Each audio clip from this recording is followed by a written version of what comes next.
Merci de choisir Star 21 TV pour vous informer. Mesdames et messieurs, bonsoir et bienvenue à tous dans cette édition d'information. À la une de l'actualité, le président du parti RRD poursuit sa campagne présidentielle en forêt. Abdoulaye Kourouma et sa suite ont rencontré samedi et dimanche ses militants et sympathisants à Guékédou et Zérékoré. Nous aurons nos envoyés spéciaux dans ce journal. Le Front national pour la défense de la Constitution projette une nouvelle manifestation pour le 15 octobre 2020. Objectif, empêcher le candidat du RPG de briguer un troisième mandat à 3 jours seulement du vote du 18 octobre.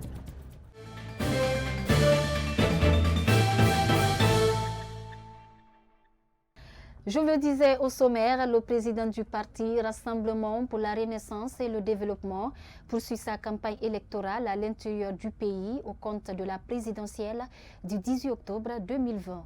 Après qu'India, honorable Abdoulaye Kourouma a fait une escale à Guékédou, située à 403,5 km de la capitale Conakry.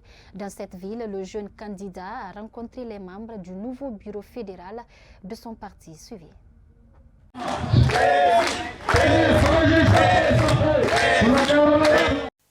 C'est par ces acclamations que le président du parti RRD a été chaleureusement accueilli par des militants et sympathisants de son parti à Guéguédou. En tournée en Guinée forestière, au compte de la campagne électorale de l'élection présidentielle prévue le 18 octobre 2020, le jeune candidat honorable Abdoulaye Kourouma en a profité pour faire une escale dans cette ville pour échanger avec son nouveau bureau fédéral. Vous savez pourquoi la jeunesse ne travaille pas? C'est parce qu'ils amènent leurs enfants étudier dans les grandes universités et abandonner nos écoles. Quand on vient avec nos diplômes, on nous dit qu'on n'a pas de niveau.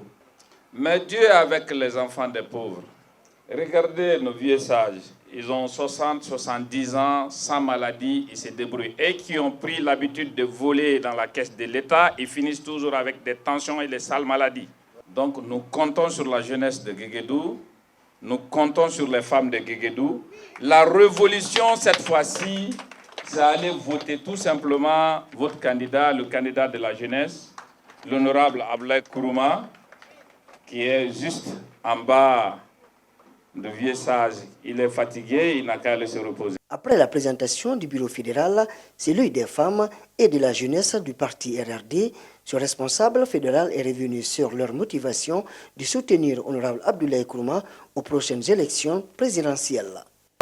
Dès après qu'on a entendu les premières nouvelles de l'existence du parti sur le territoire national, en voyant le charme du président, étant jeune, cela nous a réconfortés, cela nous a donné vraiment un espoir, un horizon d'espoir, puisque nous voyons, au fait, quand nous voyons la plupart de nos universités déversent des diplômés, mais sans emploi, ils sont en retard.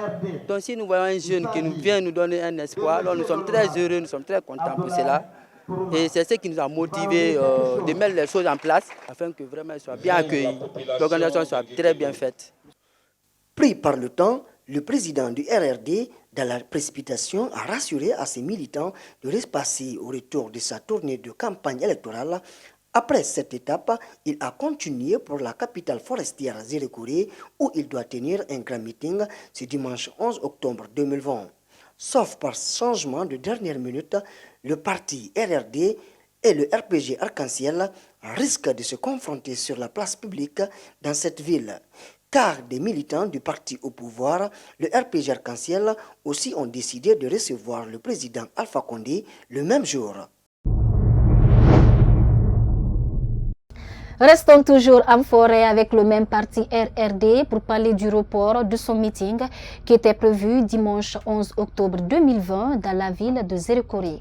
L'arrivée imprévue du chef de l'État Alpha Condé dans cette ville est la cause principale de cette décision du plus jeune candidat de la présidentielle du 18 octobre 2020. C'est une dépêche de nos envoyés spéciaux en forêt, Ibrahim Soribari et Moustapha Diani.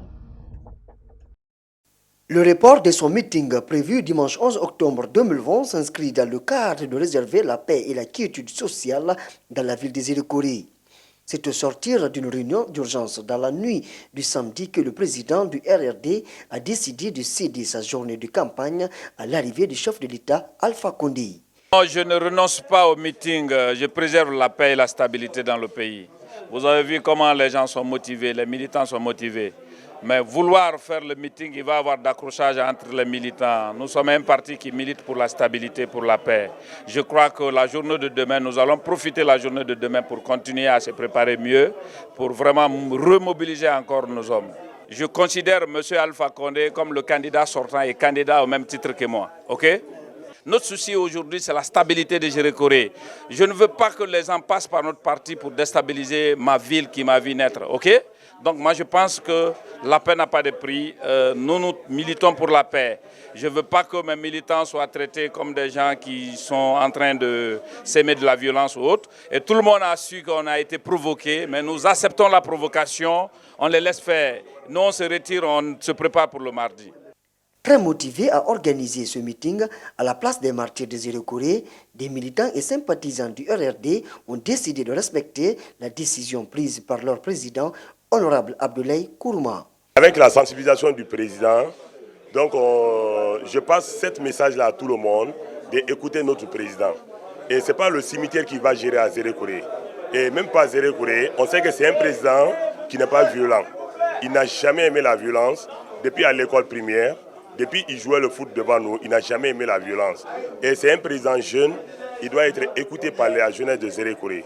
Je vais vous dire, Abdoulaye Kourouma aujourd'hui, son présentiel, ça est sur notre cœur, au fond de notre cœur. Maintenant, demain c'était notre jour, mais nous acceptons à cause de l'honorable Abdoulaye Kourouma, le message qu'il nous a passé. Il nous a dit de laisser le mardi, on va sortir. Nous acceptons à cause de Abdoulaye Kourouma, sinon c'était notre jour. Après cette rencontre, tenue chez le coordinateur du parti RRD à Gérékoré, le jeune candidat de la prochaine élection présidentielle s'est dirigé vers d'autres militants de son parti pour passer son message de sensibilisation.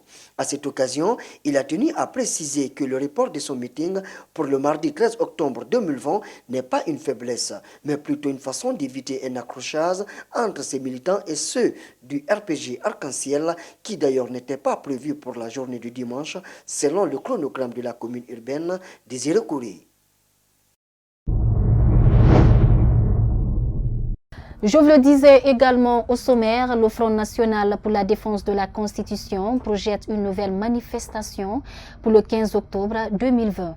Objectif, empêcher le candidat du RPG de briguer un troisième mandat à 3 jours seulement du vote du 18 octobre. C'est un reportage de Kadia Toubari et Ibrahima Khalil Silla. C'est dans un communiqué publié dimanche 11 octobre que le FNDC annonce sa prochaine marche pour lutter contre un troisième mandat pour le candidat du RPG, Alpha Condé. Plus que déterminé, Abdoulaye Oumousso, le chargé de communication du Front, explique le but de la prochaine manifestation. Le 14 octobre 2020, ça fera un an depuis ces massacres ont eu lieu et nous prions pour ces jeunes à partir du mercredi et nous faisons des prières et des bénédictions mais aussi des sacrifices pour ces jeunes. Et le jeudi, nous continuons la lutte parce que tant que M. Alpha Condé restera au pouvoir, la lutte du FNDC doit continuer. Et nous n'allons pas abdiquer car le putschiste doit savoir que le peuple de Guinée est plus que jamais déterminé aujourd'hui à le mettre hors d'état de nuire. La lutte ne s'arrête pas le 15, la lutte commence le 15. Elle va continuer le 19, elle va continuer les jours prochains. Tant que M. Alpha Condé continuera de s'accrocher au pouvoir, la lutte du peuple de Guinée va continuer. Cette nouvelle annonce de la manifestation intervient à quelques jours du vote. Une raison qui pousse ces citoyens à demander aux acteurs de faire la culture de la paix et de l'unité nationale. Bon, ce que j'ai à demander à la population, c'est de dépasser les cas de violence, de se tourner vers la nation. Parce que c'est ce qui va développer le pays.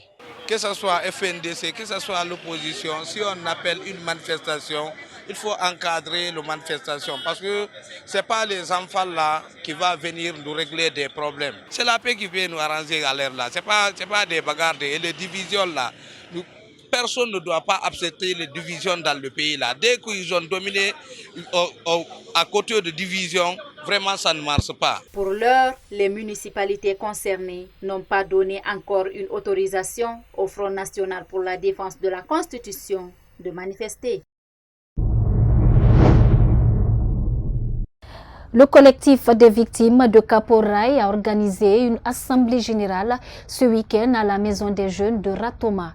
Objectif, faire une rétrospective des conditions de vie des victimes des déguerpis à travers un documentaire réalisé par la structure intitulé « Histoire d'une cité ruinée ». C'est un reportage de Sayoun Kamara. Le collectif des victimes du déguerpissement de Caporail, Kipé2 et Dimes, a diffusé ce samedi 10 octobre 2020 un documentaire intitulé « Caporail, l'histoire d'une cité ruinée ». Ce documentaire retrace le déguerpissement forcé dont les membres de la structure ont été victimes en 2019. Une projection qui a plongé l'assistance dans une profonde émotion. Le but recherché, c'est de retracer l'histoire et l'événement de Caporail dans son ensemble, à savoir rappeler que dans ces conditions-là, nos lois ont été systématiquement violées. Et rappeler également que 1769 bâtiments ont été détruits. Ensuite, 219 000 personnes ont été jetées dans la rue sans aucune mesure d'accompagnement. On n'a même pas été avertis, ni envoyé des procès pour nous dire vraiment, voici les conditions dans lesquelles vous devez être déguerpis. Donc c'est tout ça là qui se résume au niveau de ce documentaire, un peu aussi démontrer la violence et la barbarie dont a fait montre le régime de Alpha Condé. Cette séance de projection a connu la présence de plusieurs organisations de défense des droits de l'homme en Guinée. Le président de l'OGDH exprime son engagement aux côtés des victimes pour que le droit soit dit. Je voudrais vous certifier que nous sommes de cœur avec les déguerpis de Caporail et que tout ce qui est à notre possibilité se fera pour porter le message à un niveau le plus élevé. Je vous invite donc à régulièrement nous associer à tout ce que vous êtes en train de faire. Notre disponibilité sera totale. En guise de reconnaissance du soutien qu'ils leur ont apporté au moment des faits, le collectif des victimes a décerné des satisfecits à certaines ONG, à des médias dont Star 21 et à la mairie de Ratoma.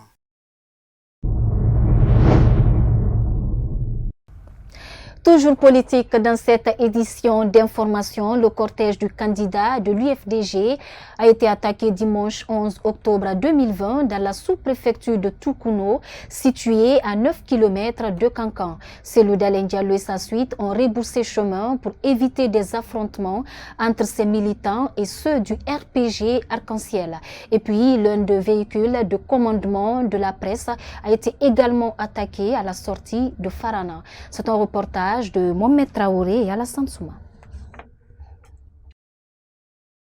Alors que ces militants l'attendaient à Kankan, le président de l'UFDG a été contraint de rebrousser chemin au niveau de la sous-préfecture de Toukounou, à 9 km de Kankanville. Cellou Dalein Diallo et sa suite se sont heurtés à un groupe de citoyens qui ont érigé des barricades empêchant le cortège de continuer sa course. Des journalistes qui étaient dans la mission ont échappé de plus belle à un lynchage à la sortie de Farana. Il faut le dire encore parce que c'est souvent à l'occasion des événements politiques que les journalistes ou disons les hommes des médias subissent la violence. On se rappelle encore la mort de notre ami Koula. Ça s'est passé lors d'un événement politique. Et justement, c'était au siège de l'UFDG. Et on apprend encore hier que avec le cortège, lorsque le cortège du président de l'UFDG a été bloqué à Toukounou, et que les journalistes qui l'accompagnaient ont subi la violence, c'est extrêmement grave. Et pourtant, ils sont là seulement pour chercher l'information. Ils ne sont pas là pour un leader. Ils sont là pour chercher l'information. Et la vraie information, j'allais dire. À l'occasion des événements politiques, les journalistes sont souvent pris comme cible par des militants. Parfois des attaques qui se passent sous les yeux des forces de l'ordre. Conscients du danger de ces multiples violences, ces journalistes demandent aux autorités de veiller à la sécurité des hommes de médias, indispensables pour la réussite de ce processus. Les journalistes sont sur le terrain, il faut qu'on les sécurise. C'est ça que je dois demander aux autorités. Il faut que la sécurité, que les gens qui manifestent là sachent que vraiment les journalistes ne sont pas des personnes à attaquer. C'est des personnes qui viennent seulement prendre l'information et diffuser pour mettre l'opinion nationale et les citoyens au courant de ce qui se passe. Donc si on attaque ces personnes-là, vraiment je trouve ça gauche. Il faut remédier à ce problème vraiment dans le pays. Un simple discours permet aujourd'hui de sauver la vie d'un journaliste qui est sur le terrain au niveau des affrontements. Dire par exemple, quand un Alpha Condé, le président de la République, ou un Cellou Dalein Diallo, le chef de file de l'opposition, dit à ses militants que les journalistes n'ont rien à voir avec nos querelles politiques. Et si Alpha Condé aussi dit la même chose, je pense que ça peut sauver le journaliste. Donc c'est une question de volonté politique. Si les autorités ou les hommes politiques ont la volonté, le journaliste peut facilement faire son travail sur le terrain. Les journalistes constituent l'un des piliers incontournables dans un processus électoral, d'où la nécessité pour l'État et les partis politiques en lice de veiller sur la préservation de leur intégrité physique. Justement, en parlant de ces violences, il faut dire que certains citoyens se sont exprimés sur la question. Ils plaident tous pour la culture de la paix en Guinée. Suivez. Nous lançons un appel prêchant. Nous prêtons le flanc aux autorités religieuses même pour dire aux autorités administratives de faire en sorte que la Guinée que nous avons chèrement arrachée depuis l'indépendance, que chacun se donne la main. C'est en cela que nous pouvons réussir. Les autorités doivent être neutres. Ils doivent respecter les textes de loi. La Guinée a une constitution. La Guinée a des textes de loi qu'il faut respecter. Et si toutefois les autorités ne respectent pas ces textes-là, ça peut jouer sur chaque Guinéen. Tout comme vous, tout comme moi. Nous devons observer cette neutralité-là. C'est en cela que chacun de nous peut réussir. Nous devons prôner, sensibiliser les citoyens de notre pays, la Guinée, de cultiver l'harmonie, l'unité nationale, la culture de la paix, le savoir-vivre ensemble. Au-delà de cela, les autorités, qu'ils soient acteurs politiques de la mouvance ou de l'opposition, ou les organisations censées de conduire le processus électoral, doivent se mettre ensemble, travailler. La question d'élection n'est pas une question de vie ou de mort. Chaque Guinéen doit vivre ensemble avec son prochain. Nos différentes communautés, que tu sois Peul, que tu sois Malinké, que tu sois forestier, que tu sois Soussou, la Guinée nous appartient tous. Je pense que les autorités d'abord qui sont chargées d'organiser ces élections ont déjà fourni assez d'efforts, mais il y en a aussi des efforts qui restent. Ces efforts sont, entre autres, c'est le respect des voix qui seront issues de ces urnes, c'est le respect des résultats qui seront issus et qui seront validés par la Cour constitutionnelle, qui est la seule institution chargée de proclamer les résultats définitifs. Il faudrait que nous ayons aussi en tête que le contentieux électoral ne se résout pas à travers les violences, mais c'est à travers un recours qui doit être introduit devant les institutions, qui est la Cour constitutionnelle de la République de Guinée. Ce n'est pas nous qui le disons, ce sont les textes. Il faudrait que nous apprenions à respecter les textes dans ce pays. C'est tout ce que nous pouvons dire. Que ce soit le code électoral, que ce soit la constitution guinéenne, tous les textes qui régissent le processus électoral sont bien ficelés et sont inspirés d'un droit positif, clair et net. Mais c'est le respect de ces textes qui fait défaut. Ainsi prend fin cette édition d'information. Merci à toutes et à tous pour votre aimable attention. Au revoir et bon début de semaine.